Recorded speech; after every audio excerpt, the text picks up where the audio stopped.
नमस्कार, जय हिंद। हंस अकेडमी में आपका स्वागत है। मैं नीरज गांधी। आज का जो टॉपिक वो है यूरोप को समझेंगे, जो कि महाद्वीपों की श्रृंखला का है। तो वो पहला टॉपिक है। तो यूरोप के बारे में हम समझते हैं, ठीक है। ये है यूरोप आपका। यूरोप को पहले समझें कि कौन सा देश की लोकेशन कहाँ पर है। तो यूरोप के जो उत्तर में है वो है आपका नॉर्वे, स्वीडन और फिनलैंड। अब जो फिनलैंड है और स्वीडन है, इनके बीच में की बोथनिया की खाड़ी, ये तो आपके होगा, ठीक है, सबसे उत्तरी देश होगा। जबकि ये है आपका आयरलैंड है, ये आपका यूके है, ठीक है। इसके बाद दक्षिण में आओगे जब आप, तो दक्षिण में पुर्तगाल, स्पेन, इटली, इसके बाद ये क्रोएशिया, ठीक है, आपका मोंटेनीग्रो, ग्रीस, बुल्गारिया। इस प्रकार से ये कर्व बनाता हुआ और पूरी तरफ हम जाएंगे तो Romania, Moldova, Ukraine, Belarus, Lithuania, Latvia और एस्टोनिया। इसके बाद फिर जो ये वाला क्षेत्र होता है ये रूस का है हमारा। तो रूस प्लस मतलब एशिया प्लस यूरोप को यूरोएशिया कहते हैं, ठीक है। तो यूरोप के देखो ये जो मध्य में देश हैं, इनको हम लैंडलॉक देश कहते हैं। जैसे कि लैंडलॉक देश कौन कौन से यूरोप के, आपका स्विट्जरलैंड है, ऑस्ट्रिया है, हंगरी है, स्लोवानिया है, चेक गणराज्य है, ठीक है, सार्बिया है, ये देश बेलारूस है। ये कौन से देश हैं? यूरोप के लैंडलॉक देश। यूरोप है, यूरोप ऑस्ट्रेलिया के बाद दूसरा छोटा महाद्वीप है। ऑस्ट्रेलिया के बाद दूसरा छोटा महाद्वीप है यूरोप। तो यूरोप और अफ्रीका के मध्य में भूमध्य सागर आता है। मतलब भूमध्य सागर है जो मेडिटेरियन सी है, ये अफ्रीका कॉन्टिनेंट और यूरोप कॉन्टिनेंट को पृथक करता है। जैसे ही हम भूमध्य सागर में एंट्री करते हैं ना, तो मोरक्को और स्पेन के बीच में जिब्राल्टर जल संधि है। तो ठीक है, ये जिब्राल्टर जल संधि, ये आपका मेडिटेरियन सी है, दूसरा बड़ा सागर। पहला बड़ा सागर है हमारा दक्षिणी चीन सागर, जबकि दूसरा बड़ा सागर है मेडिटेरियन सी। मेडिटेरियन सी के ही तहत देखो ये वाला जो इटली है ना, इटली के नीचे ये ठीक है आपका सिसिली द्वीप है। सिसिली द्वीप के उत्तर में, ठीक है, इटलियन सागर है। जबकि कोर्स का द्वीप है, कोर्स का द्वीप जो कि इटली का ये फ्रांस के अधीन आता है। तो कोर्स का द्वीप और ठीक है सिसिली द्वीप के बीच में बोर्निफासिया की खाड़ी है, ठीक है। अब इसके बाद ये देखो ये इंग्लिश चैनल कहाँ पर? यूके और फ्रांस के मध्य में है। जैसे ही आप उत्तरी सागर में एंट्री करोगे तो इंग्लिश चैनल को पार करना होगा। इंग्लिश चैनल के आप थोड़ा और दक्षिण पश्चिम में आओगे, फ्रांस के पश्चिम में तो बिस्के की खाड़ी है, ठीक है। बिस्के की खाड़ी के नीचे आ जाओ तो आपका पुर्तगाल है और स्पेन है। अच्छा, ये आयरलैंड है और ये आपका यूके है, यूनाइटेड किंगडम है, ठीक है ना। इनके मध्य में आयरिश सागर है, मतलब कि आयरलैंड, ये उत्तरी आयरलैंड है। आयरलैंड और यूके के मध्य में आयरिश सागर। जैसे ही हम आयरिश सागर में एंट्री करते हैं ना, तो हमें क्या मिलता है? सेंट जॉर्ज जलमार्ग मिलता है, ठीक है। ये उत्तरी सागर है, ये वाला एरिया, मतलब यूके के पूरब में उत्तरी सागर है। जबकि उत्तरी सागर के और पूरब तरफ आओगे तो बाल्टिक सागर है। बाल्टिक सागर बाल्टिक देशों के नाम पर इसका बाल्टिक सागर पड़ा। बाल्टिक देश कौन कौन से हैं? उत्तर से दक्षिण में अगर हम क्रम देखा जाए तो एस्टोनिया है, लाटविया है, लिथुआनिया है। जबकि लिथुआनिया के उत्तर पश्चिम में ये रशिया का क्षेत्र है, ये वाला रशिया का, इसका ये अधीन आता है। अच्छा, जो यूरोप है ये उपोष्ण कटिबंध के क्षेत्र में आता है। उपोष्ण मतलब होता है कि 40 डिग्री के ऊपर जो क्षेत्र है वो हमारा उपोष्ण होता है, ठीक है ना।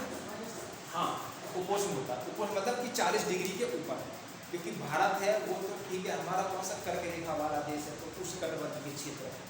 तो यूरोप किस में आता है? उपोष्ण कटिबंध के क्षेत्र में स्थित है, जो कि ऑस्ट्रेलिया के बाद दूसरा छोटा कॉन्टिनेंट है।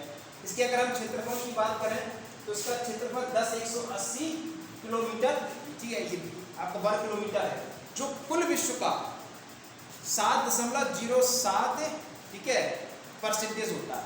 जिस प्रकार की भारत का है, तो भारत का विश्व का कुल क्षेत्रफल में कितना है? 2.4% है ना, 2.4% विश्व का कुल क्षेत्रफल भारत में। उसी प्रकार से यूरोप का जो क्षेत्रफल है पूरा यूरोप का, जो कुल विश्व में 7.07% होता है।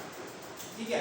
अच्छा, इसका अधिकांशता जो क्षेत्र है ये जल से घिरा है, इसीलिए इसको कहते हैं क्या, प्रायद्वीपों का प्रायद्वीप। यूरोप को प्रायद्वीपों का प्रायद्वीप क्यों कहते हैं, किसका ऑलमोस्ट जो स्थल है वो जल से घिरा है। तो अगर यूरोप को भी देखा जाए ना, तो यूरोप भी चारों ओर से घिरा हुआ है। कैसे है कि देखो, उत्तर में आर्कटिक महासागर, जबकि पूर्व में पश्चिम में अटलांटिक महासागर है, जबकि दक्षिण में आया तो भूमध्य सागर है, और पूर्व में काला सागर और इधर कैस्पियन सागर है। ठीक है, ये यूरोप, इसलिए उसको प्रायद्वीपों का प्रायद्वीप कहते हैं, क्योंकि विश्व के सबसे ज्यादा पेनिसुलर भी यूरोप में ही पाए जाते हैं। ठीक है। अच्छा, तो इसके 4 बड़े पेनिसुलर है, प्रायद्वीप है कि स्कैंडिनेविया। स्कैंडिनेविया किसे कहते हैं, नॉर्वे वाला, ये वाला जो पोर्शन है ना, इसको स्कैंडिनेविया पेनिसुलर कहते हैं। जबकि आइबेरिया और बाल्कन और पेनाइन, ठीक है, ये 4 इसके क्या हो गए, पेनिसुलर वाले एरिया। ठीक है, पेनाइन किसे कहते हैं, ये इटली वाला एरिया क्या है, पेनाइन है। आइबेरिया वाला जो पेनिसुलर है, ये पुर्तगीज और स्पेन के बीच जो क्षेत्र है, ये आइबेरिया। जबकि बाल्कन ये वाला पोर्शन है, कौन सा, Hungary, Slovenia, Croatia, Romania, Serbia, ये कौन सा पेनिसुलर है, ये आपका बाल्कन प्रायद्वीप है। अच्छा, अगर हम बात करें यूरोप के पॉइंट की, बिंदुओं की, तो यूरोप का जो उत्तरी बिंदु है ना, यूरोप का उत्तरी बिंदु कहां पर है, नॉर्वे में पड़ता है, ये वाला एरिया। नॉर्वे में कौन सा है, केप नॉर्वेगियन, जो कि यूरोप का कौन सा है, नॉर्थ पॉइंट है, जो कि नॉर्वे में आता है। ठीक है, जबकि साउथ पॉइंट कौन सा है यूरोप का, साउथ पॉइंट कौन सा, ग्रीस के पास में, तो ये है ग्रीस, ये आपका ग्रीस है। ठीक है ना, ये ग्रीस के पास में कौन सा है, गावाडोस। गावाडोस क्या है, साउथ पोर्शन है। जबकि ईस्टर्न पॉइंट यूरोप का कहां से है, ये आपका यूराल पर्वत आता है, रशिया में। यूराल पर्वत क्या करता है, एशिया और यूरोप को बीच मध्य में, ठीक है, पृथक करता है। तो पोलानी है यूराल पर्वत। ठीक है, यूराल पर्वत की जगह का नाम है पोलानी, जो कि उसका ईस्टर्न पॉइंट है, किसका, यूरोप का। समझे। इसके बाद इसका जो वेस्टर्न पॉइंट है, पुर्तगीज है, ये वाला एरिया ना बिंदु है, ये इसका वेस्टर्न पॉइंट, पुर्तगाल में है, कौन सा, कावा डोरो का, ये इसका वेस्टर्न पॉइंट है। तो इसके होगा यूरोप को होगा बिंदु। अच्छा, इसके बाद अब हम और समझते हैं यूरोप और एशिया। देखो, ये यूरोप है और रशिया का ये वाला हिस्सा है ना, जो कि जो यूराल पर्वत से, तो एशिया और यूराल पर्वत के मध्य में कितना, 3500 किलोमीटर की बॉर्डर होता है, सीमा होता है। जैसे कि यूराल पर्वत है, जो यूराल पर्वत कहाँ पर है, देखो ये रहा यूराल पर्वत, यूराल पर्वत ये रहा आपका यूराल पर्वत। तो यूराल पर्वत में मतलब ये एशिया है और ये यूरोप है। इसकी जो बॉर्डर की कहानी है वो कितना है, 3500 किलोमीटर है। जबकि पूरा यूरोप को अगर द्वीपों सहित की कुल तटीय दूरी की बात करें, अगर हम द्वीपों सहित, द्वीप मतलब देखो ये द्वीप है, इधर ठीक है आपका आयरिश द्वीप है, इधर आपका ठीक है उत्तरी पॉइंट केप जो नॉर्डिकन है, नॉर्वे में, द्वीपों सहित है 80,000 कितना, 80,500 किलोमीटर कुल तटीय क्षेत्रों की दूरी द्वीपों सहित। ठीक है, इसके बाद यूरोप में ना 2/3 तटवर्ती, 2/3 ऐसा का मतलब कैसा है, तटवर्ती है। ठीक है, इसका कोई भी भाग समुद्र से 1500 किलोमीटर से अधिक नहीं है यूरोप का। ठीक है, इसका मतलब क्या है कि इसका अधिकांशता भाग है समुद्रों के निकट है यूरोप का, इसका अधिकांशता भाग कितना है, समुद्रों के निकट है। ठीक है। अच्छा, अब हम बात करते हैं यूरोप के 5 बड़े द्वीप। तो 5 बड़े, सबसे बड़ा द्वीप कौन सा, ग्रेट ब्रिटेन। देखो ग्रेट ब्रिटेन कौन सा एरिया है, ये वाला एरिया। यूके प्लस उत्तरी आयरलैंड को मर्ज कर दो तो बन जाता है ग्रेट ब्रिटेन। तो ग्रेट ब्रिटेन देखो, क्योंकि क्या है, चारों इसको द्वीपीय देश क्यों कहते हैं, देखो इसके पश्चिम में क्या है, आयरिश सागर, जबकि दक्षिण में इंग्लिश चैनल, जबकि इसके पूर्व में क्या है, उत्तरी सागर, और जो ये वाला क्षेत्र है ना, यहाँ पर अटलांटिक महासागर है। तो ये क्या है, द्वीपीय देश, समझे ना। जबकि दूसरा कौन सा है कि आइसलैंड, आइसलैंड किधर है, नॉर्वेजियन सागर के नॉर्थ में है आइसलैंड। ठीक है, जबकि तीसरा बड़ा देश कौन सा है, आयरलैंड, ये वाला एरिया, ये आयरलैंड है, ये भी चारों तरफ से घिरा हुआ है।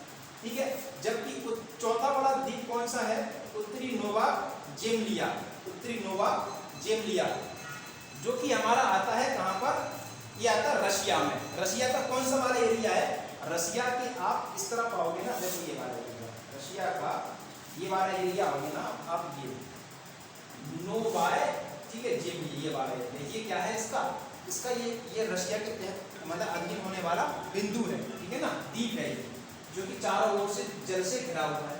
एंड लास्ट पांचवा सबसे बड़ा द्वीप कौन सा है, स्पिट्सबर्ग, नॉर्वे में। नॉर्वे में कौन सा, नॉर्वे के जब आप उत्तर पश्चिम में जाओगे ना तो यहाँ पर ये द्वीप है, ठीक है। तो ये यूरोप के 5 बड़े द्वीप है। अब हम बात करते हैं यूरोप के 5 बड़े देश कौन से, कंट्री कौन कौन से।